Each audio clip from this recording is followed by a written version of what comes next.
दोस्तों नमस्कार, मैं हूं विनीता यादव।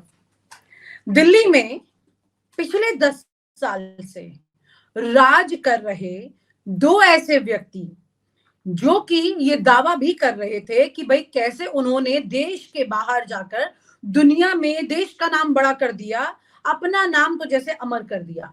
लेकिन इन दोनों के नाम को एक तीसरे व्यक्ति ने, इन्हीं की पार्टी के व्यक्ति ने इस तरह से जमीन पर लाकर रख दिया है कि वाकई में आप देखेंगे तो हैरान हो जाएंगे। वो तस्वीर भी आपको दिखाएंगे जिसमें योगी, मोदी और अमित शाह दिख रही हैं, लेकिन दोनों एक दूसरे को नजरअंदाज कर रहे हैं। बड़ा सवाल यह है कि इस तस्वीर को जब आप देखेंगे तो आपको अंदाजा होगा, पिछले कुछ दिनों से ये वायरल हो रही थी। ये तस्वीर जो है वो आपको बताएगी कि किस तरह से इस तस्वीर ने, खास तौर से अगर बात करें कि राजनीतिक इस पूरी उठापटक में एक ऐसा यूटर्न लाकर खड़ा कर दिया है कि अब इस वक्त प्रधानमंत्री नरेंद्र मोदी के लिए ना सिर्फ योगी को हटाना बल्कि अपनी कुर्सी को बचाना ज्यादा मुश्किल हो चला है। दरअसल आरएसएस के साथ पिछले दिनों मोदी, योगी, अमित शाह इनकी मीटिंग हुई और ये जो मीटिंग हुई है, इस मीटिंग में एक बड़ा सवाल ये था कि किस तरह से योगी आदित्यनाथ को अब रिप्लेस करना है। इस बात को सामने रखा था इन दोनों गुजराती जोड़ी ने। अब यहां पर इस गुजराती लॉबी ने जो योगी आदित्यनाथ को पीछे रखने की पूरी प्लानिंग बनाई थी, वो धराशायी कहां होती है। दरअसल ये धराशायी होने की बड़ी वजह ये है कि यहाँ पर ये परिस्थितियां जो हैं वो बिल्कुल इस तरह से सामने दिखाई दे रही हैं, जैसे कि ये कहा जा सकता है कि आप इस पूरी तस्वीर को इस तरह से देख सकते हैं कि आखिरकार जैसे ग्लास में पानी आधा है या भरा हुआ है। यानी कि आपको इस तस्वीर को ऐसे देखना होगा कि किसने किसको नजरअंदाज किया है, ये समझने की यहाँ पर जरूरत है। क्योंकि सबसे बड़ी बात यह है कि योगी आदित्यनाथ इस वक्त सबसे ज्यादा किसी व्यक्ति से अगर कोई राजनीतिक द्वंद द्वेष रख रहे हैं तो वो प्रधानमंत्री नरेंद्र मोदी और अमित शाह हैं। पहले नंबर पर इसमें अमित शाह हैं, फिर मोदी आते हैं। योगी आदित्यनाथ को जिस तरह से दिल्ली तलब करने की कोशिश भी की गई और योगी आदित्यनाथ ने दिल्ली तलब होने से ज्यादा इस परिस्थिति को अलग तरह से ही पेश किया। योगी आदित्यनाथ ने इस तस्वीर को इस तरह से दिखाया जैसे कि योगी आदित्यनाथ को वो क्या तलब करेंगे, बल्कि योगी आदित्यनाथ ये जानते हैं कि आखिरकार इन दोनों को कैसे ट्विस्ट करना है। क्योंकि ये ट्विस्टिंग पहली बार नहीं हो रही है, ये ट्विस्टिंग पहले हो चुकी है। जब योगी आदित्यनाथ अचानक से उत्तर प्रदेश के मुख्यमंत्री बने थे और लोगों को चौंका दिया था, उस वक्त सब जानते हैं कि कैसे मनोज सिन्हा प्रधानमंत्री नरेंद्र मोदी की पसंद थे कि वो उत्तर प्रदेश के मुख्यमंत्री बने। लेकिन एकदम से अचानक से नारियल मंदिर के बाहर किसी ने फोड़ा और प्रसाद किसी को मिल गया। योगी आदित्यनाथ अचानक से चौपर में सवार होकर लखनऊ में लैंड कर गए और वहां जाकर मुख्यमंत्री बन गए। उसके अलावा दूसरी बार भी ऐसे ही हुआ।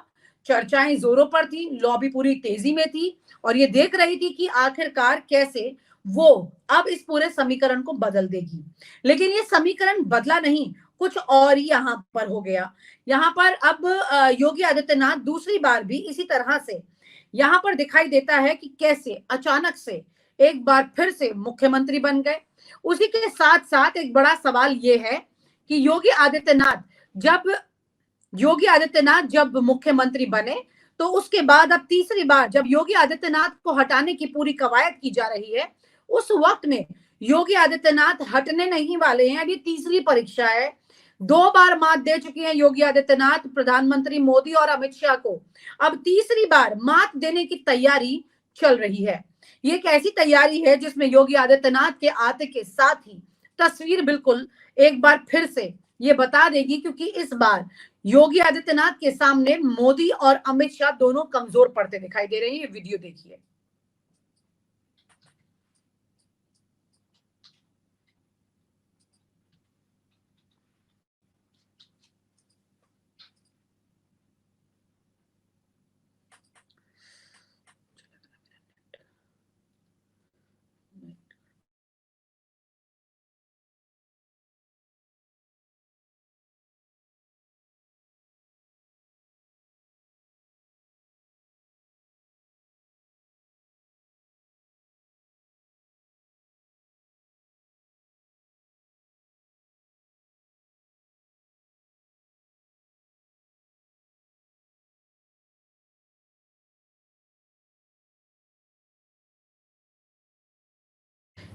इस वीडियो में आपने देखा होगा कि कैसे योगी आदित्यनाथ ने नरेंद्र मोदी और अमित शाह को नजरअंदाज किया, या फिर आपने ये देखा कि किस तरह से यहां पर नरेंद्र मोदी और अमित शाह ने योगी आदित्यनाथ को नजरअंदाज किया। दोनों में बराबर की टक्कर चल रही है। अब यहां पर आप कहेंगे मैं जो भी बातें कर रही हूं इसमें कुछ नया नहीं है, लेकिन नई बात यह है कि योगी आदित्यनाथ इस वक्त एक ऐसी बिसात बिछाने की तैयारी में लगे हैं जो कि मोदी और शाह को बड़े लेवल पर मात दे सकती है। दरअसल जब से आरएसएस ने मोदी पर ये आरोप लगाए हैं कि वो अपना एजेंडा चला रहे हैं और आरएसएस के एजेंडे को एक तरफ कर दिया है, इसका मतलब यही है कि आरएसएस के हिंदुत्व के एजेंडे को एक तरफ कर दिया और अब हिंदुत्व वोट जो मोदी के साथ नहीं रहा है, जो कि इस बार के चुनाव के नतीजे बताते हैं, वही योगी आदित्यनाथ अपने क्षेत्र में, अपने राज्य में दो ऐसे कोशिशें कर रहे हैं जिससे कि ये पता लग जाए कि अब वो खास तौर से जिन दो आइडियाज पर काम करें उससे हिंदू वोट जो है, क्योंकि योगी आदित्यनाथ जो भगवा पहनकर चलते हैं वो ये जानते हैं कि किस तरह से इसी के सहारे वो हिंदू वोटर को लुभा सके, क्योंकि जब मोदी हिंदू वोट पाने में असमर्थ महसूस कर रहे हैं अब, वहीं पर योगी आदित्यनाथ अपने राज्य में हिंदू वोट बैंक को एक इस तरह से कंसोलिडेट करना चाहते हैं कि अब हिंदू मुद्दों पर वो उस पूरे वोट बैंक को अपने साथ लेकर चल सके। जैसे कि नंबर 1 हिंदू नाम जो है और मुस्लिम नाम जो है उसकी कावड़ यात्रा के दौरान नेम प्लेट जो है वो एक शगुफा छोड़ा गया, इससे टेस्ट ट्राई किया गया कि आखिरकार किस तरह के रिएक्शंस आते हैं। हालांकि योगी आदित्यनाथ को इससे कुछ खास हासिल नहीं हुआ। वही अब दूसरी चीज आ गई है जो कि उत्तर प्रदेश की विधानसभा से पास हो जाती है, वो है लव जिहाद। लव जिहाद में उम्र कैद की बात सामने आ गई है। इस तरह के अलग अलग प्रपंच जो हैं वो योगी आदित्यनाथ द्वारा अब किए जा रहे हैं। ये राजनीतिक प्रपंच इसलिए किए जा रहे हैं क्योंकि योगी आदित्यनाथ एक बार फिर से उस हिंदू को जगाने की कोशिश कर रहे हैं जो कि मोदी के लिए सो चुका है। अब मोदी के लिए जो हिंदू सो चुका है उसे योगी आदित्यनाथ कैसे जगाते हैं, बड़ा सवाल ये है। कावड़ नेम प्लेट वाली बात पर सुप्रीम कोर्ट का ऑर्डर आ गया कि आप ऐसा नहीं कर सकते। उसके बावजूद, क्योंकि आप ये समझ लीजिए कि सुप्रीम कोर्ट से जब ये ऑर्डर आता है कि आप ऐसा नहीं कर सकते, तो दिल्ली में बैठी मोदी की लीगल लॉबी भी इसमें बहुत कुछ काम कर रही है।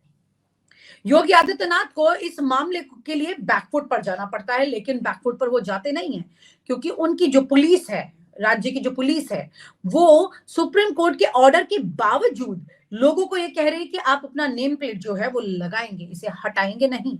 यानी कि इस वक्त योगी आदित्यनाथ ने कावड़ के लिए जो ढाबों पर जो नेम प्लेट लगाई गई, उन नेम प्लेट के सहारे टक्कर दी दिल्ली में मोदी और शाह को, क्योंकि आरएसएस उस व्यक्ति के साथ चलना चाहती है जो कि हिंदू वोट को ला सके ज्यादा मात्रा में और इस देश में इस तरह की एक खाई बना सके जो कि हिंदू के लिए खास तौर पे चले, बाकी सब धर्म एक तरफ।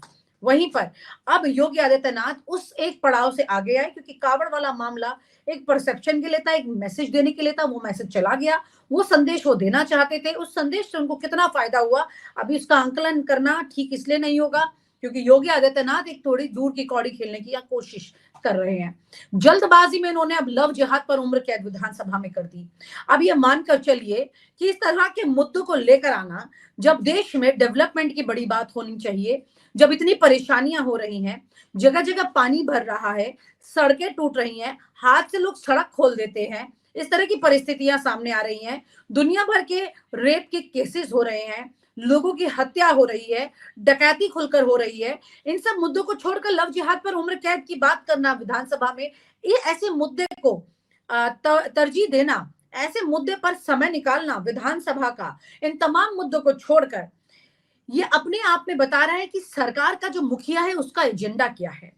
उनका एजेंडा इस वक्त लव जिहाद के सहारे एक बार फिर से एक ऐसी जिहाद पैदा करना है जो कि ये बताती है कि योगी आदित्यनाथ अभी भी हिंदू नेता के तौर पर नंबर 1 हो सकते हैं। मोदी के बाद 2 पर थे, अब वो नंबर 1 जाने की फिराक में है, लेकिन नंबर 1 पहुंच जाए ऐसा जरूरी नहीं है क्योंकि योगी आदित्यनाथ के लिए भी एक बड़ा कॉल है।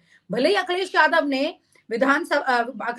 ने संसद में ये बात बोल दी कि आपको जिसने हरा दिया यूपी, आप जान रहे हैं कौन है वो, आप समझ गए ना, तो यूपी हराने वाले का आप कुछ नहीं कर सके, ऐसा करके अखिलेश यादव ने बोला। खुल करके ये तस्वीर सामने आ चुकी है कि योगी आदित्यनाथ ने कोई भी दिलचस्पी नहीं दिखाई थी, जिसके चलते उत्तर प्रदेश में औंधे मुंह गिरी बीजेपी। अब ये वही योगी आदित्यनाथ एक बार फिर से अपने लिए कंसोलिडेट करने की कोशिश कर रहे हैं उस वोटर को। सवाल ये उठता है कि क्या वाकई में वो इस काम में कामयाब हो पाएंगे, या फिर योगी आदित्यनाथ के लिए अब, क्योंकि खुलकर के जंग आ चुकी है सामने, योगी आदित्यनाथ जिन चीजों से टकरा रहे हैं वह विपक्ष नहीं है, वो दिल्ली है। दिल्ली में बैठी गुजराती लॉबी है। ये गुजराती लॉबी जो है वो अगर योगी आदित्यनाथ के मंसूबों को पूरा नहीं होने देगी, क्योंकि ऐसा हो सकता है जिस तरह से लोकसभा चुनाव में योगी आदित्यनाथ ने गच्चा दिया बीजेपी को, जो अखिलेश यादव ने पार्लियामेंट में कहा भी मीडिया से बात करते हुए कि मैंने नहीं कुछ किया, गच्चा तो उन्होंने दिया, दिल्ली में बैठे हुए लोगों के साथ किया। यानी कुल मिलाकर के योगी आदित्यनाथ की विश्वसनीयता पर अब बीजेपी में बहुत बड़े सवाल खड़े हो चुके हैं और योगी इन तमाम सवालों से घिर चुके हैं। लेकिन वो हार मानने वाले नहीं लग रहे हैं, क्योंकि वो इस कुर्सी को छोड़ने वाले नहीं लग रहे हैं। अब ये कहा जा सकता है कि योगी है कि मानते नहीं, वो कुर्सी को छोड़ने को तैयार नहीं है। उस कुर्सी पर रहने के लिए उन्होंने अपनों के सामने तलवार निकाल ली है, यानी बीजेपी में ही अब तलवार निकल चुकी है, वार शुरू हो चुके हैं। देखना ये होगा कि इस लड़ाई में ये सब एक दूसरे को घायल करके एक तरफ हो जाएंगे और विपक्ष यहाँ आगे आ जाएगा। आपने बचपन में सुनी होगी वो कहानी, बंदर और बिल्ली वाली, किस तरह से रोटी का टुकड़ा कौन ले जाता है। ऐसे में अक्सर राजनीति में यही देखने को मिला है, जब इस तरह की तस्वीरें सामने आती हैं तो तीसरे को इसका फायदा होता है, जो कि इस बार लोकसभा चुनाव में भी हुआ और आने वाले वक्त में भी साफ दिखाई दे रहा है। और आप हमसे जुड़े रहने के लिए सब्सक्राइब करें YouTube पर, फॉलो करें Twitter पर और लाइक करें Facebook पर। और ज्यादा जानकारी के लिए आपको टाइप करना होगा सिर्फ न्यूज नशा।